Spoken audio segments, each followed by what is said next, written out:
I'm Ken Harbaugh, host of Warriors in Their Own Words. If you love listening to this show as much as I love hosting it, I think you'll really like the Medal of Honor podcast, produced in partnership with the Medal of Honor Museum. Each episode talks about a genuine American hero and the actions that led to their receiving our nation's highest award for valor. They're just a few minutes each, so if you're looking for a show to fill time between these Warriors episodes, I think you'll love the Medal of Honor podcast. Search for the Medal of Honor podcast wherever you get your shows. Thanks.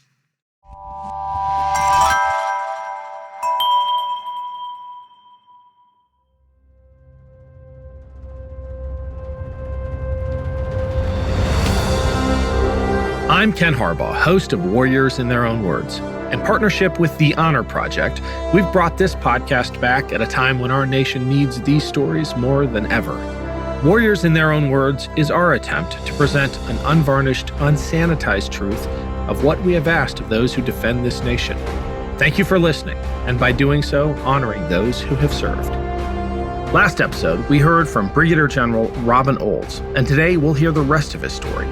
Olds is a triple ace fighter pilot who shot down 17 enemy aircraft during World War II in Vietnam.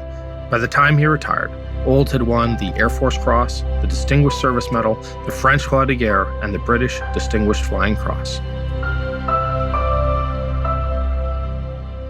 Between wars, there's a tendency for people to float to the top by virtue of avoiding accidents, avoiding trouble. Don't do that. You might cause me trouble. It's a great tendency for that. It goes on all the time. Sometimes their edicts are so ridiculous, but many times they have power behind them. So you disobey an edict and you've had the schnitzel. Or put it this way, you'll never get promoted because you won't be one of them. So always there are the career people and the professionals. I mentioned that before. I had to work for both kinds, and I prefer the professionals. But it's a question of SYA. Under my command, don't let anything happen that's going to get me in trouble, says the boss. And you despise him for it, for not understanding, for being so self-centered that all he cares about is his career. I had a squadron of F-86s, 71st Squadron. We wound up from California, and wound up in Pittsburgh, air defense, quote, quote. They were calling on the original fighter squadrons throughout the United States for pilots, replacements going to Korea. Believe it or not, we were forbidden to dogfight. That's a no-no, said headquarters, said the experts. But I'm at Pittsburgh, and who's going to see? So we spent most of our time fighting each other, going down, discussing it, using the experience from War II, adapting it to the 86, and each other, because we didn't have any dissimilar opponent.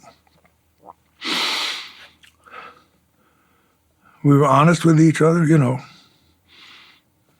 Besides which, fighter pilot loves dogfight. So my guys that went to Korea became in that exclusive small group of the first aces. And one of the more notable was a man named George Davis, who shot down 14 before he was killed. Doing something stupid, by the way. So that training, which was against Air Force, I won't say regulations, but policy, benefited the pilots that went. I was running the gunnery ranges down in North Africa, in Libya. We had ranges way out in the desert that I built with our own hands, our own money, because the Air Force wouldn't give it to us. That's for another reason that, but we were run by the bomber generals then. I wanted to build a tactics range where you could drop live bombs, shoot guns at targets, have opposition, stuff like that. No. Next assignment, Pentagon. 6 months of utter confusion, slowly dawning light. So I started doing staff studies on the United States Air Force lack of conventional warfare capability. Everything was nuke. Nuke. The Russians had nuke. We had to have nukes. All fighter pilots had to be nuke qualified. I was worried that we were losing, because of my experience in North Africa, a tactical warfare ability, not only in training, but in equipment. Now, we had a wonderful airplane called the F-100, which I flew quite a bit. Fun to fly, great airplane. A couple of little bad habits, but they, like a woman, they should have bad habits to keep you, alert. But I knew I never wanted to go to war in an F-100 because it didn't have the capability that I felt we needed. So in the Pentagon, I was writing staff studies about our lack of capability. I visited Navy bases. Another sort of story. But they were thinking more along what if than the Air Force was. I was called in to account by my boss, who was a 2-star general in the basement of the Pentagon, who very mildly, now he was a nice general and I liked him, but he was a bomber pilot through and through, even wore a missile badge, who rather gently was chiding me. Robin, I'm tired of these staff studies of yours about our lack of conventional capability. I want you to get back to your desk and do the jobs assigned. You're just wasting your time and mine. I want you to understand, Colonel. Now, mind you, this is 1961. Mind you, Colonel, we're never again going to fight a conventional war. And I looked at him and thinking to myself, General, where have you been since 1945? What do you think we've been doing? What do you really think we're facing? You think we're going to drop nukes on each other? That's not the Air Force problem. We can do that. Hopefully never. But what we can't do, I'm thinking all of this, is fight that conventional war when we have to. Because we don't have the training and the equipment. Or even the bombs, the weapons. Well, we had them, but they were in depots. Never again going to fight a conventional war. So in 1967, the summer, early spring, I'm going up the Gulf of Tonkin in my F-4, a nice backseater. I said, Stevie, I want you to look around you right now. See those tankers up there? Of course he did. Those 105s down there with their tankers. I'd like you to think, Lieutenant, of all of the people in the Air Force it took to get us in this airplane with these people headed in that direction to go do what we're going to do. The cooks, the bakers, the typists, the supply guys, the mechanics, the headquarters troops, the supply lines from the States, training, everything. And here we sit. Pointed end of the sword. Now we're going to go up the Gulf. We're going to turn left at Hongai, and we're going into the Northeast Railroad. We're sitting in a Navy airplane with World War II bombs underneath our wings, with fuses that I don't trust. And I've got a gun sight in front of my face that's not as good as what I had in a P-51 in 1944-45. But I don't want you to worry about that, because I've got it on excellent authority that this isn't happening, that we're never again going to do this, so it's not happening, right? He retired as a 3-star general. But that's the way it is. It's the way people get halter blinded with their own narrow view. They can't broaden out that mind and look. And the same thing is going on today. You asked me a previous question. You keep wanting to talk about dogfighting or the difference between airplanes. Well, the kids today, in the current situation, don't dogfight. There's nobody to dogfight. They've got air-to-air missiles, which let them shoot down somebody at a great range, provided GPS is working, provided the airborne early warning and control has identified the target. So they chase after it and fire a missile and shoot him down at 15 miles. It's the same old, same old, same old. Today, those very same kids are not prepared to get into a big furball because they're told it'll never happen. I take the attitude that you should train for worst situation, toughest situation. Costs money. But you can think of a scenario. I'm not sure I should really go into this publicly, but there are potentials in the future to revert back to basics.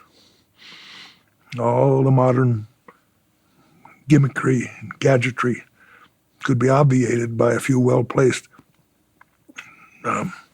missiles against satellites and a few things like that.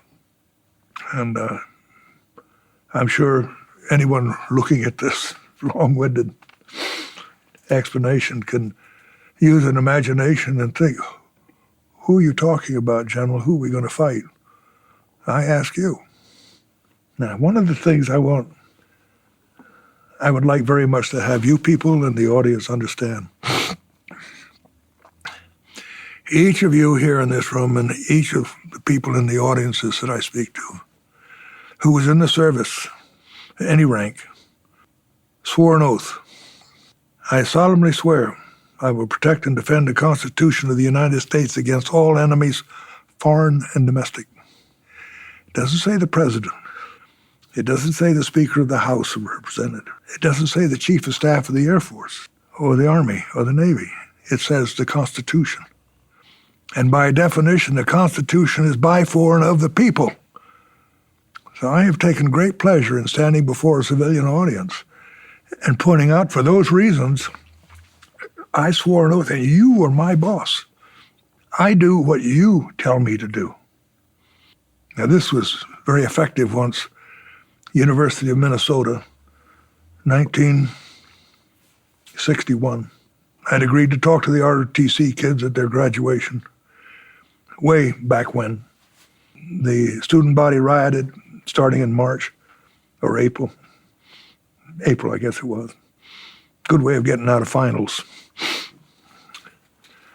I got called by somebody there on the college staff, said, don't come. And I said, wait a minute. Are the ROTC boys still there? Yep. They said, well, I'll be there. They said, well, don't wear your uniform. I said, why not? They said, well, we can't be responsible for your safety. And I said, well, if you were responsible for my safety, I'd have been dead in 1944. I will be there and I will wear my uniform. I know it's a long story, but what happened is I appeared on the stage. You hear the ROTC kids in the front. The whole auditorium was full of screaming maniacs. Couldn't believe the noise. Oh, so I walked out to the center of the stage and turned and faced them, and I stood there thinking of George C. Scott standing in front of the American flag. And I listened to him. Oh, it felt like forever. It was probably about 10 minutes. They'd quiet down, and one would get up on a chair, and I'd be called all the names that you can think of that were very popular in those days against the military people. Bad names, ugly. I just stood there. Finally, I could tell that they were curious, what was going to happen. Thank God they weren't throwing stuff. So I walked up to the front of the stage and I held up my hand, and there was a dead silence. And I gave them hell. I said, "You little snot-nosed, long-haired, pussy-faced bastards don't know how to hate. Let me tell you how to hate, who to hate, and why." And I did. And I told them, "I work for you. I do what you tell me to do. You're all too dumb right now to probably even to vote, but you will. So make sure you know what you're doing, because there are a couple of million of us who will obey your will." It shut them up. And when I finished, they actually stood up and clapped. Nobody had ever chewed their little raggedy butts like that before.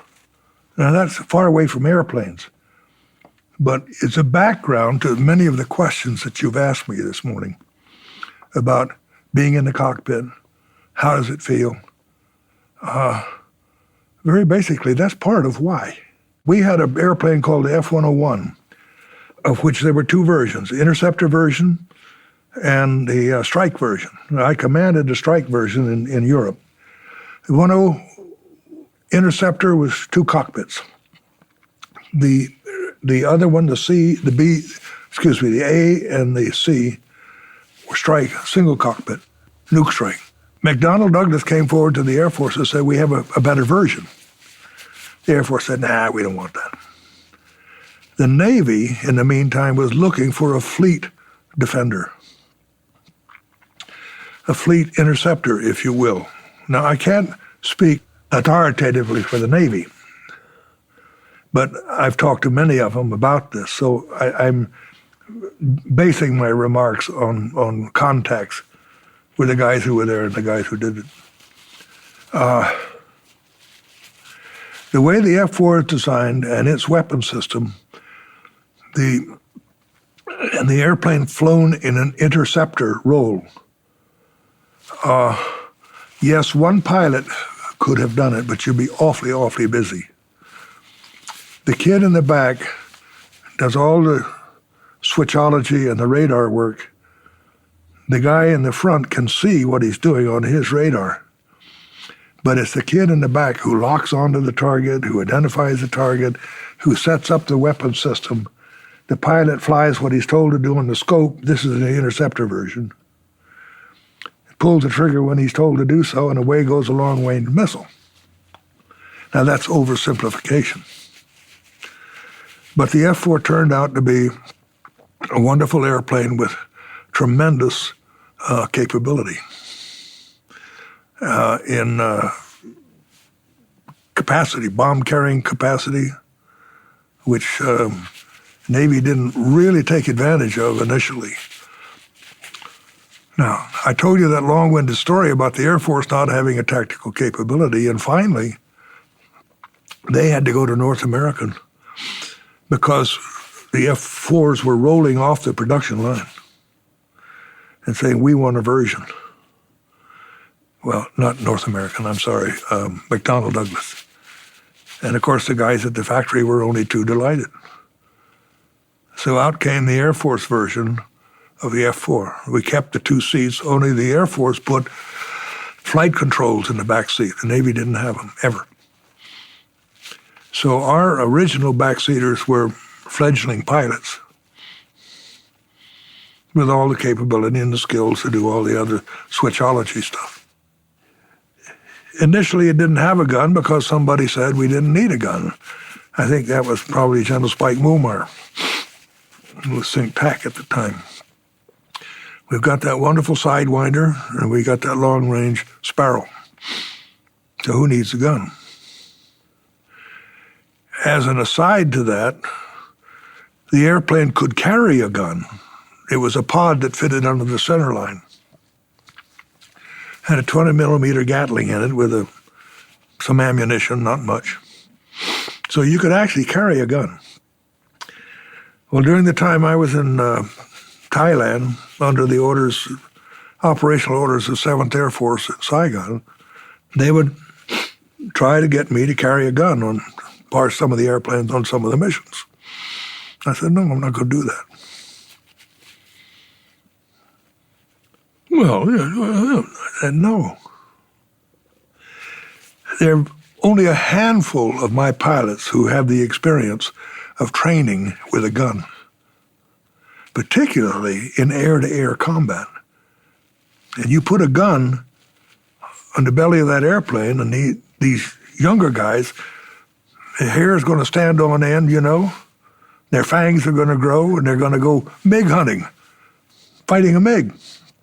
I said, they don't have the experience. The MiGs will chew them up. We don't fight that way. We fight with sidewinders. This is what I'm capable of teaching my people. Now, I could fight with a gun, but mostly I'd probably just run. Because if I tried to fight a MiG-17 on his terms in a gun battle, I'm dead. Please understand, that is not a conscious effort on a man who is lucky enough to be in a position where he can exercise that action. You don't deliberately say, oh, I just read this book and let's see, 1, 2, 3, 4. Rule number 6, get out in front and lead. You don't. You do it naturally. You do it because you want to. You do it because you've learned that your men are willing to follow you. You learned that. It's like in War II. I went overseas as a lieutenant. Within a relatively short time as a captain. In another relative short time I was a major. I was 22 years old, commanding the squadron. Why? I didn't say, look, let me command the squadron. There are those watching, and there are those supporting, and there are those who are your close friends, buddies, who are flying with you.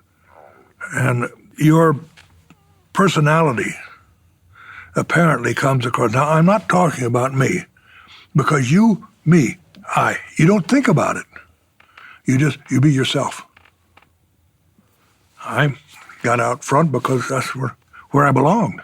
I knew it. The best example of that is over in Thailand, the Southeast Asian War.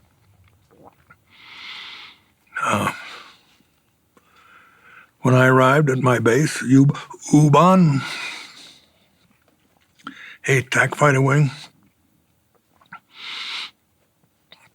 I found out that my predecessor, the wing commander, wonderful guy, built a beautiful base from scratch.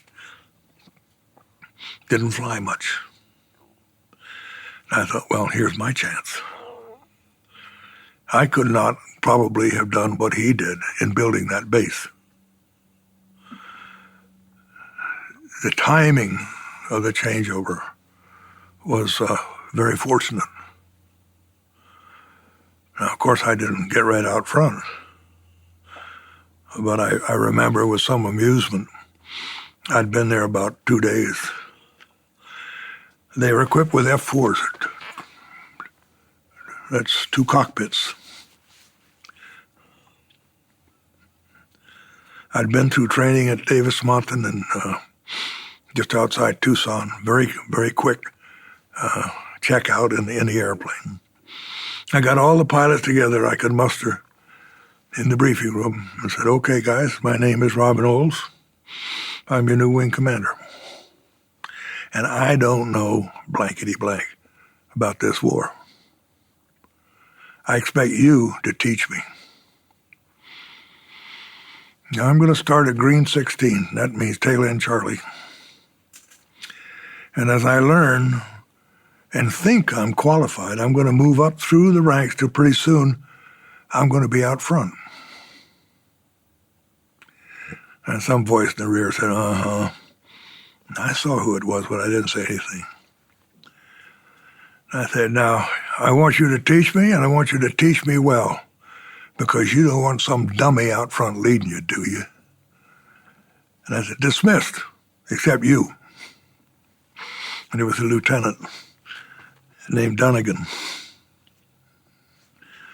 I said, come in my office. This lieutenant was a little bit shaken by then. And I said, what's your name? He said, Cliff Donegan, sir. I said, what do you fly, front or back? I'm a backseater, sir. How many missions do you have? 82, sir.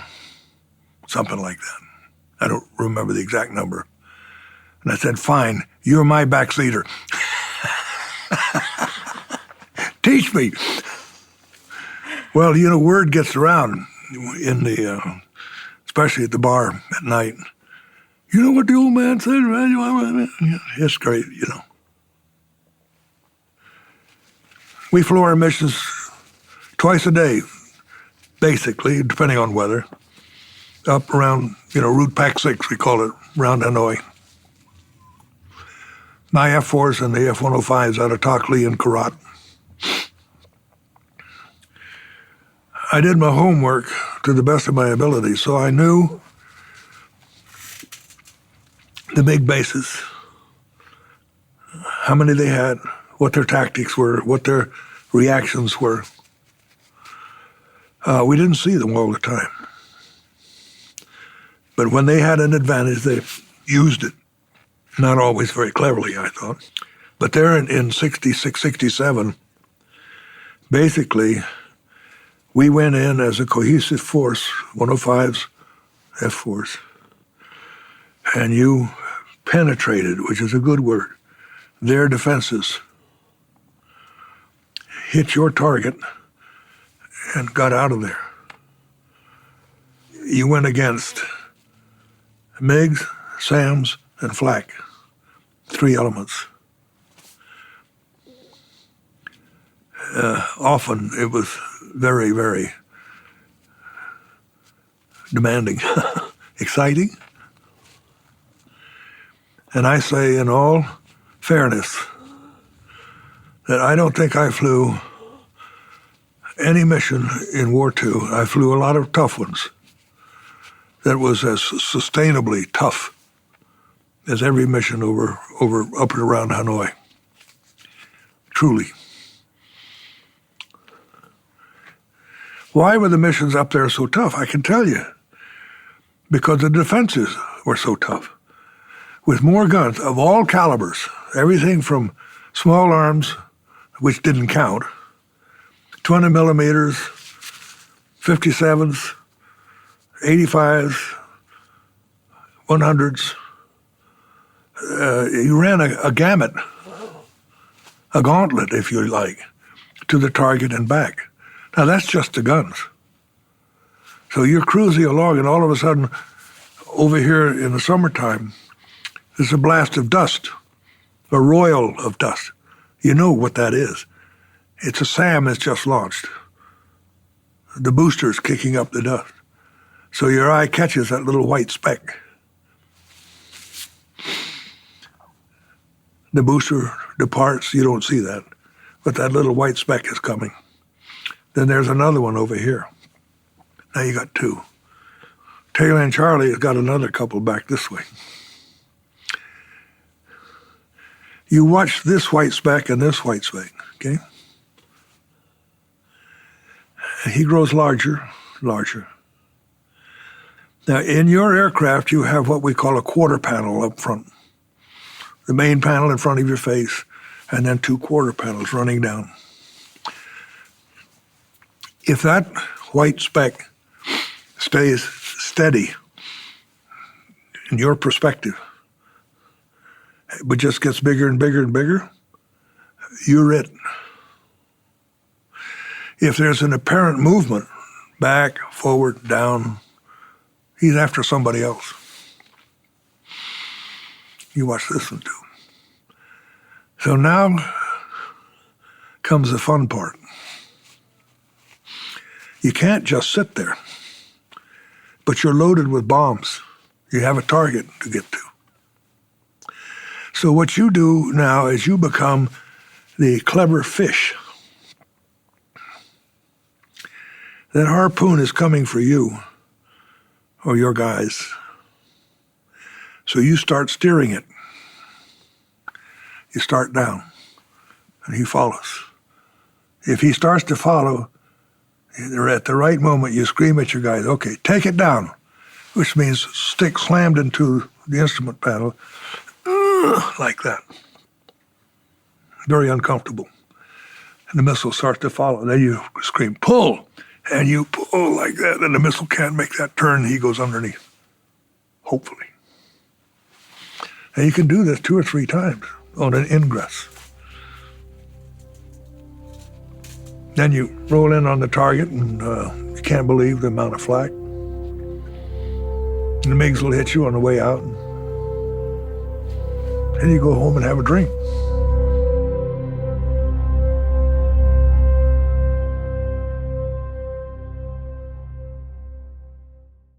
With the busy fall season already in swing, you might be looking for wholesome, convenient meals for jam-packed days. Factor, America's #1 ready-to-eat meal kit, can help you fuel up fast with chef-prepared, dietitian-approved, ready-to-eat meals delivered straight to your door. You'll save time, eat well, and stay on track with your healthy lifestyle. Level up with Gourmet Plus options, prepared to perfection by chefs and ready to eat in record time. Treat yourself to upscale meals with premium ingredients like broccolini, leeks, truffle butter, and asparagus.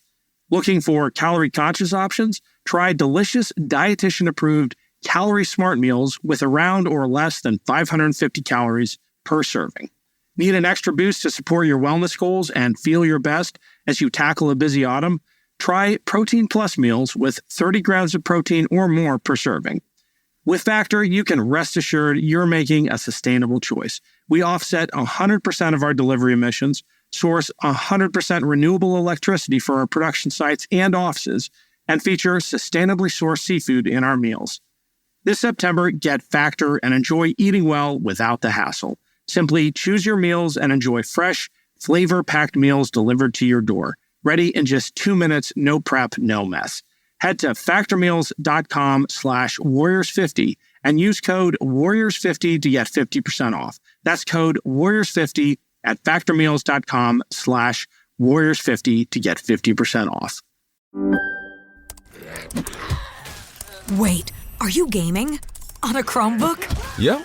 It's got a high-res 120Hz display, plus this killer RGB keyboard. And I can access thousands of games anytime, anywhere. Stop playing. What? Get out of here. Huh? Yeah, I want you to stop playing and get out of here so I can game on that Chromebook. Got it. Discover the ultimate cloud gaming machine, a new kind of Chromebook.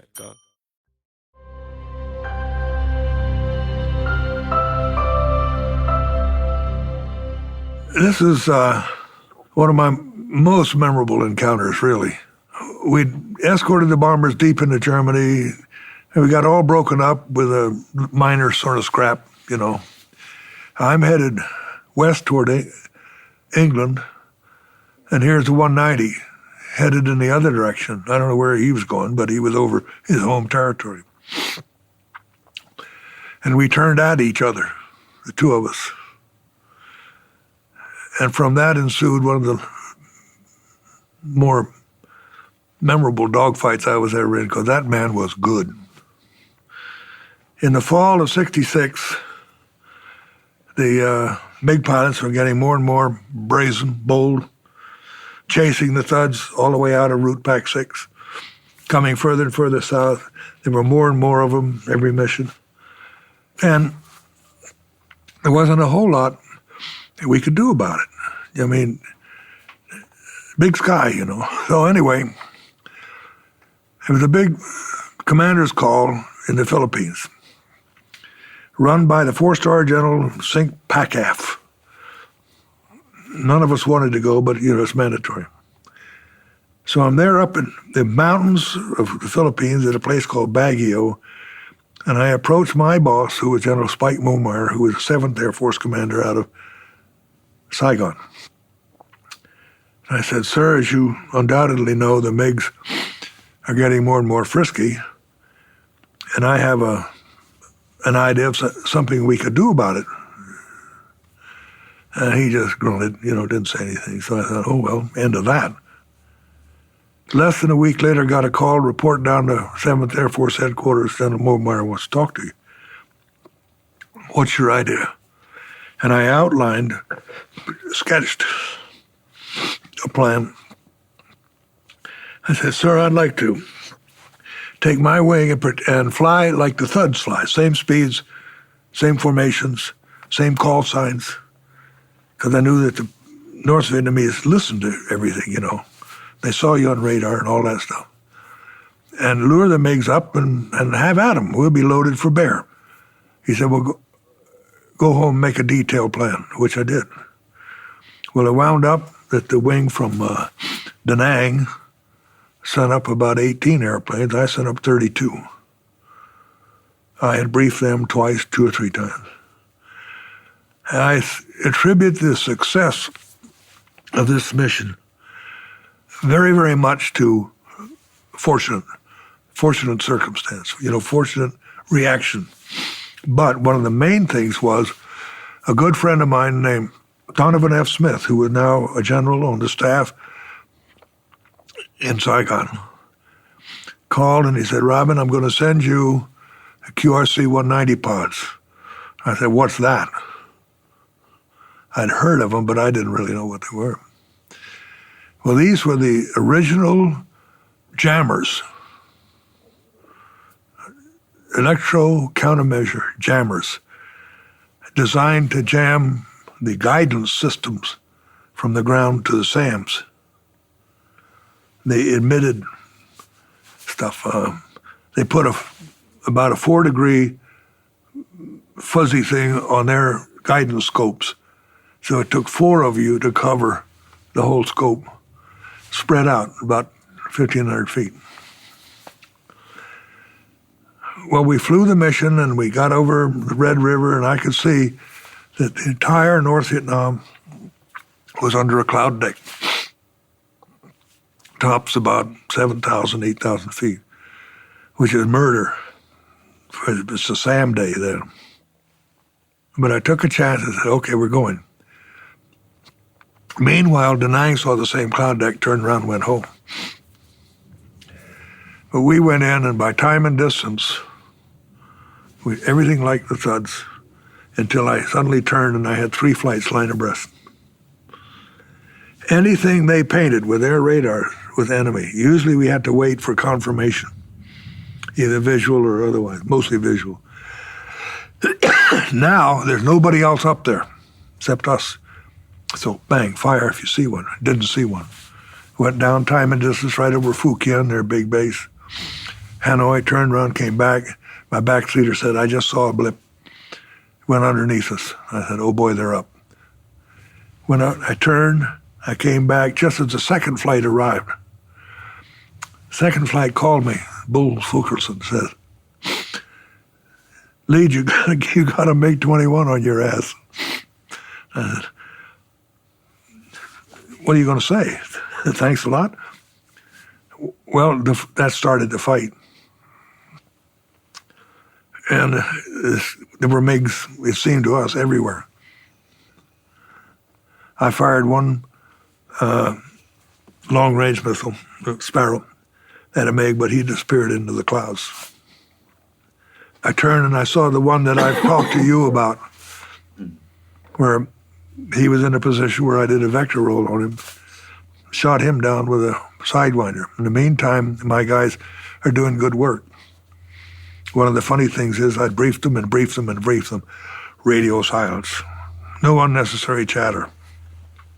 You should have heard the screaming and hollering.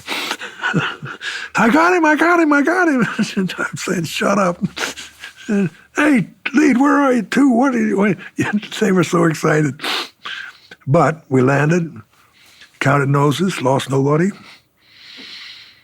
Got the guys calmed down. I said, okay, what happened? You.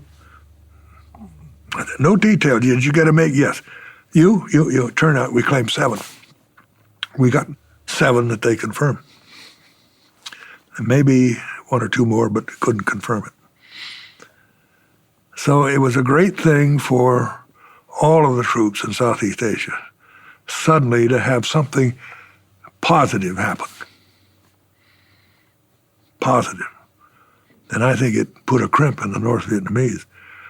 Now, they started chasing the recce guys with their MiG-21s, the reconnaissance pilots. So I think it was probably Don Smith. He said, okay, I want a couple of airplanes from U-Boat, my base, loaded for bear, to go up, land at the recce base, get briefed on recce tactics, routes, timings, airspeed, and stuff, and go up in tight formation as though you're a single recce bird, using all of their call signs, and see what happens. Well, sure enough, I sent two of my best guys up. I wanted to go, but the big boss arrived the same day. Anyway, Pasco and Tom Hirsch.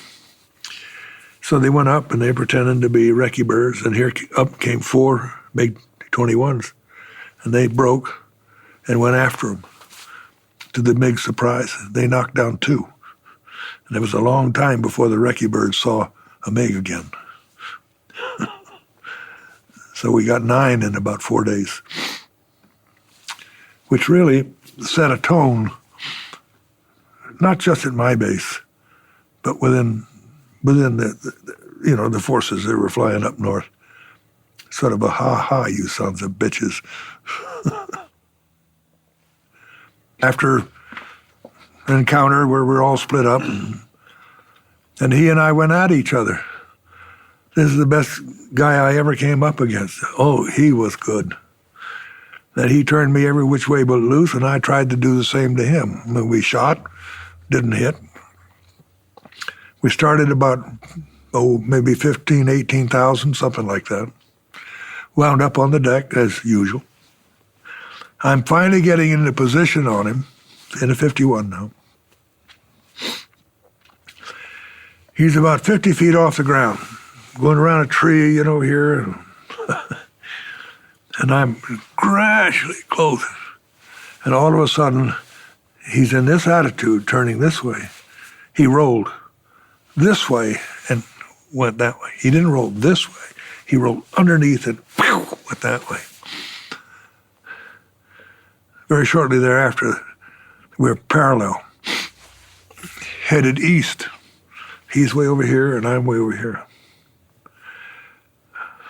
I want to go that way because that's where England is, it's back that way. I don't think he cared. But how am I going to turn around? Go like this and have him behind me? Go like that and make him think the fight's on again? What happened is we gradually pulled up till we were alongside each other. And I looked over at him and he took off his goggles, oxygen mask, and he's grinning. And he saluted. And I saluted him back. I went that way, he went that way. Greatest fight I was ever in. But I can't describe it because we went roundy round and up and down and roundy round. One gaining the advantage on the other. To remember everything you did is just impossible. Each of us was doing his best to kill the other guy. Or not be. Why did the experts think dogfighting was obsolete? Ha! That really evokes a flood of emotion, memories. Who were the experts, pray tell? People who'd been promoted beyond their capability, way beyond their usefulness, who had to invent rules and regulations to make themselves important, who'd never fought, who looked at manuals, who looked at, I don't know what the hell they looked at, but to say that dogfighting was obsolete. The only people who said that were those who didn't fly jets and very few of whom had flown combat. And that's the same today, by the way. It's always that way. In the service is big. It's full of idiots that are full of stupid ideas, frankly. You have the professionals and you have the careerists. Professionals in the cockpit, the careerists in the desk. You keep referring to the situation that you want to talk about as dogfighting. if you want to talk about fighter versus fighter in battles, dogfighting has a connotation of truly close in, personal, mano, mano, whatever. And it's true. But you have to let your imagination grow and understand an immensity of space with much higher speeds, much greater up-down capacity. It used to be you could only go up so high, certainly no lower than the ground, and you could only go around so tight. Now you can go way up, but you're around at maximum is limited, and of course you still have the ground to worry about. Okay, the enemy. Right now, over in the Middle East, there is no air enemy. We own the sky. Shot down a couple early, but they were running, trying to get into Iran. So, what is the future of dogfighting? The people we talked about earlier, who are the careerists, will say, oh no, there's no future in it. What we want is unmanned aircraft and we'll do all the work. Which means somebody sitting in a bunker with a television in front of him or a monitor or whatever is going to go in, putting himself in the cockpit of that unmanned thing and fight. He doesn't even know how to fight. He has no conception of what it's like. He thinks it's going to be like fighting the Iraqis. The potential for having to do it is always there. You have to know basics. You can't be a great piano player if you can't play the scales. Really. You can't be a singer unless you have a voice, but I don't think that's the same. What I'm saying is there are basics that we tend to overlook. Now, our pilots today are the best trained anywhere. Navy, Marine, Air Force. These kids are so well-honed and well-trained. So let's take a different scenario. Now, I truly hesitate to say this, but, our adversaries have been, for many decades now, the Russians, growing worry about China and what may happen there internally that will set them off. But you have to think of the potential. You have to think that maybe. So I asked the kids on active duty today when I talk to them, I say, okay, you've taken off in your wonderful F-15Es, loaded. You're being escorted by F-16s, the latest type. Let's say there are 20 of you and 24, maybe 32 escorts. And you've got a target that's 700, 600 miles deep in Asia.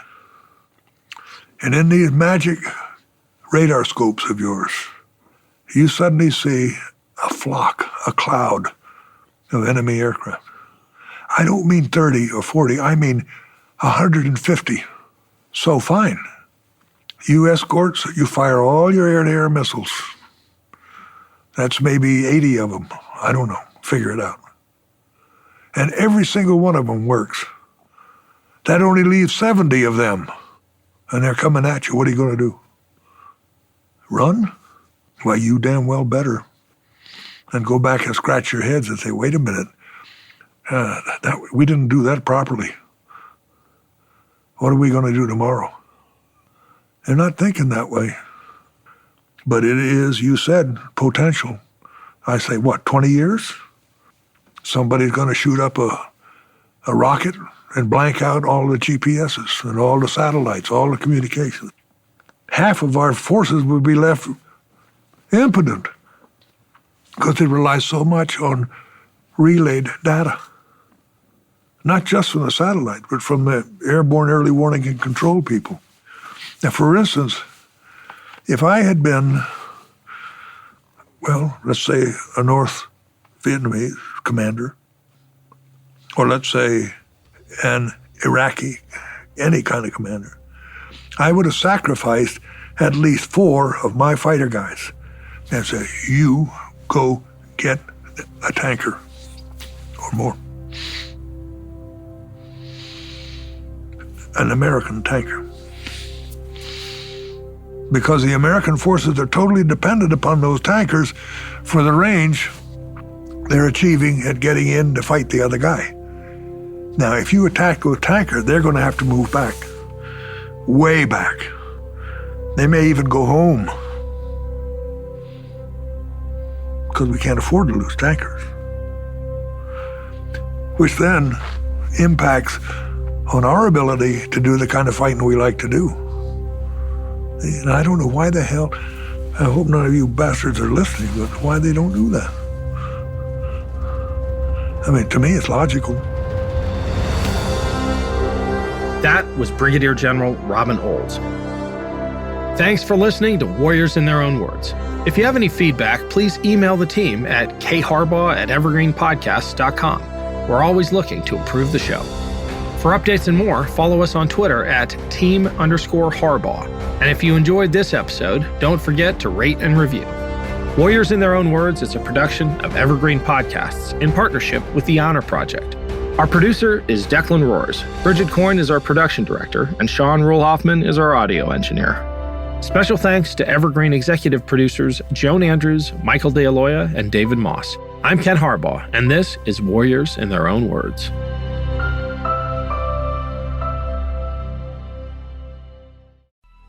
Coming up on 5 Minute News, I'm Anthony Davis. You might think it's partisan because maybe it's critical of one side or the other, but it's not, it's just the truth. And I think that's also something that's kind of unusual for Americans listening to the radio or to podcasts, because the news landscape in the States has been so partisan for so many decades. So 5 Minute News is verified, truthful, independent, unbiased, and essential world news daily.